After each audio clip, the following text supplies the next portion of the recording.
Selected Poems of Amy Lowell. By Amy Lowell. Amy Lowell. From Sea Blue and Blood Red. Polyphonic Prose. The Mediterranean. Blue as the tip of a salvia blossom, the inverted cup of the sky arches over the sea. Up.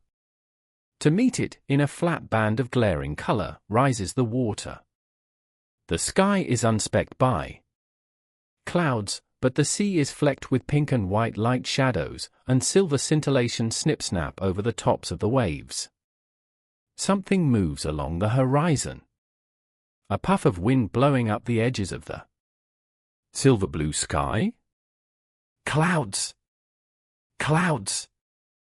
Great thunderheads marching along the skyline. No, by Jove! The sun shining on sails. Vessels, hull down, with only their tiers of canvas showing. Beautiful ballooning thunderheads dipping one after another below the blue band of the sea. From spring day, midday and afternoon. Swirl of crowded streets. Shock and recoil of traffic. The stark steel brick facade of an old church, against which the waves of people lurch and withdraw. Flare of sunshine. Down side streets. Eddies of light in the windows of chemists' shops, with their blue, gold, purple jars, darting colors far into the crowd. Loud bangs and tremors, murmurings out of high windows, whirring of machine belts, blurring of horses and motors. A quick spin and shudder of brakes on an electric car, and the jar of a church bell knocking against the metal blue of the sky. I'm a piece of the town, a bit of the sky. Lamb a piece of the town, a bit of blown dust, thrust along with the crowd. Proud to feel the pavement under me reeling with feet. Feet tripping, skipping, lagging, dragging, plodding doggedly, or springing up and advancing on firm elastic insteps. A boy is selling papers, I smell them clean and new from the press. They are fresh like the air, and pungent as tulips and narcissus. The blue sky pales to lemon, and great tongues of gold blind the shop windows, putting out their contents in a flood of flame. Thompson's lunch room, Grand Central Station. Study in whites. Wax white. Floor, ceiling, walls. Ivory shadows.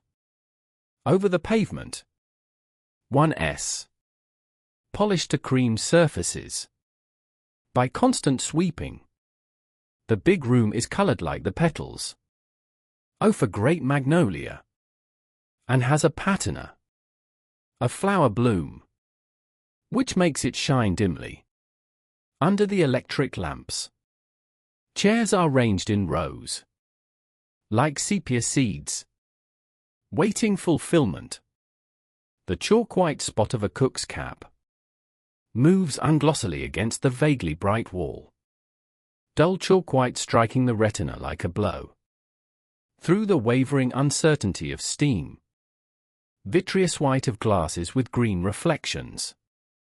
Ice green carboys, shifting, greener, bluer, with the jar of moving water.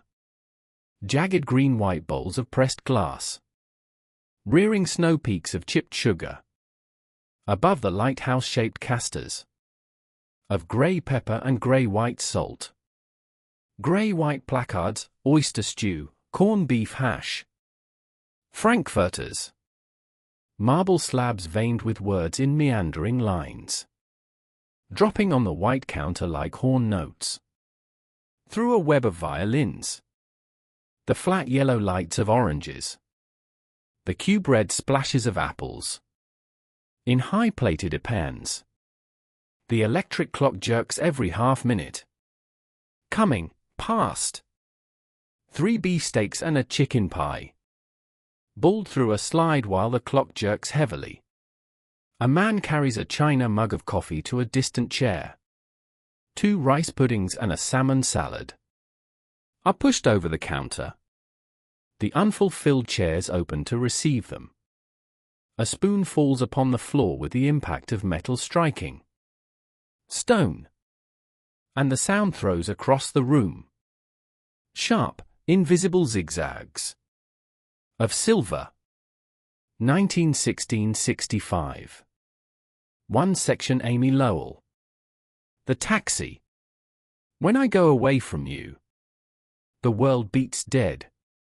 Like a slackened drum, I call out for you against the jutted stars, and shout into the ridges of the wind. Streets coming fast, one after the other, wedge you away from me, and the lamps of the city prick my eyes, so that I can no longer see your face. Why should I leave you? To wound myself upon the sharp edges of the night? September, 1918 degrees. This afternoon was the color of water falling through sunlight. The trees glittered with the tumbling of leaves. The sidewalks shone like alleys of dropped maple leaves, and the houses ran along them laughing out of square, open windows. Under a tree in the park, two little boys, lying flat on their faces, were carefully gathering red berries to put in a pasteboard box. Some day there will be no war. Then I shall take out this afternoon and turn it in my fingers, and remark the sweet taste of it upon my palate, and note the crisp variety of its flights of leaves. Today I can only gather it and put it into my lunchbox, for I have time for nothing but the endeavor to balance myself upon a broken world.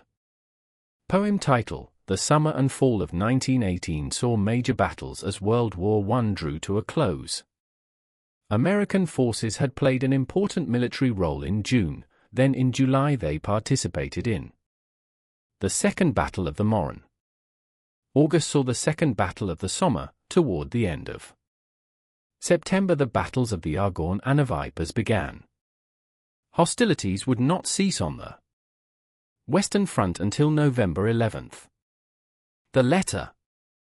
Little cramped words scrawling all over the paper, like draggled flies' legs. What can you tell of the flaring moon through the oak leaves? Or of my uncurtained window and the bare floor, spattered with moonlight? Your silly quirks and twists have nothing in them of blossoming hawthorns.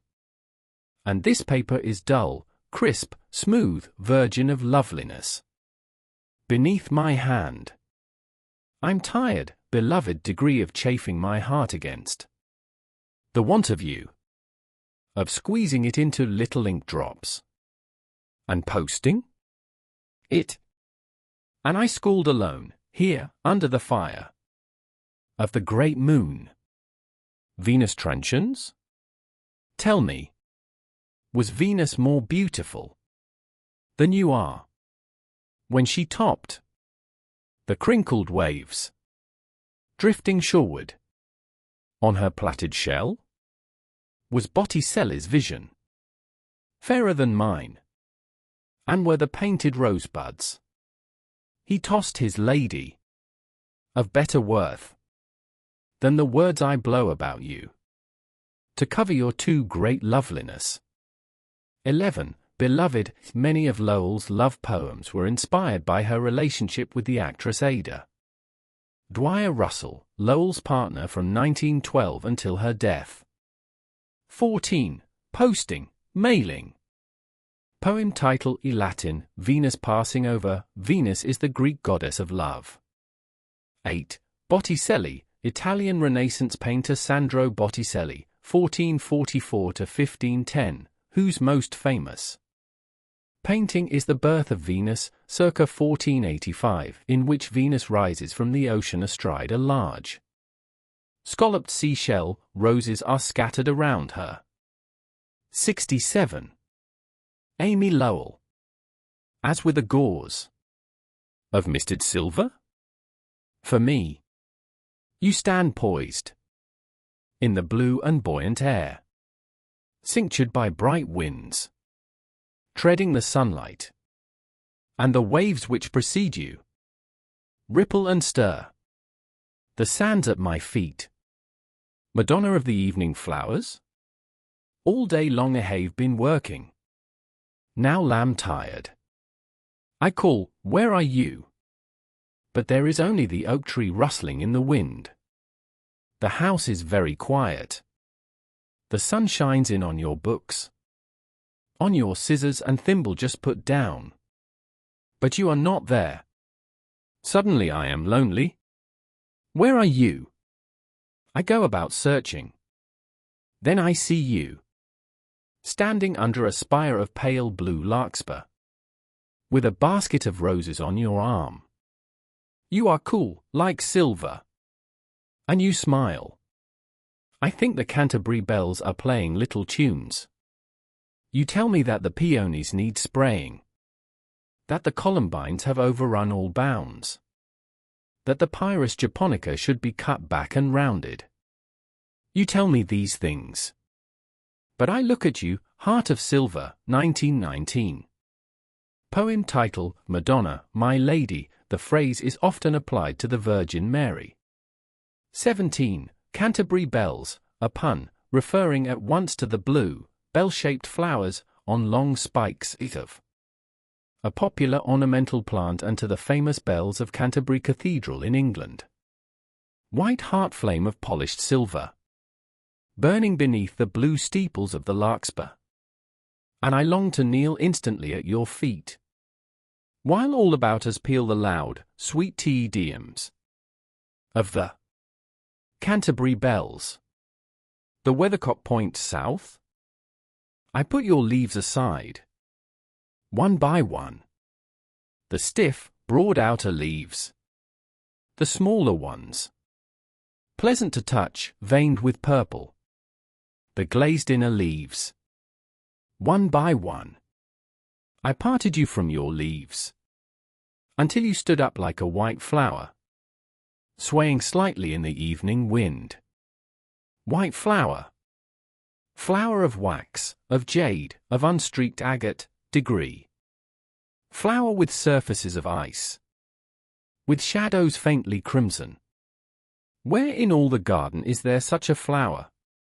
The stars crowd through the lilac leaves to look at you.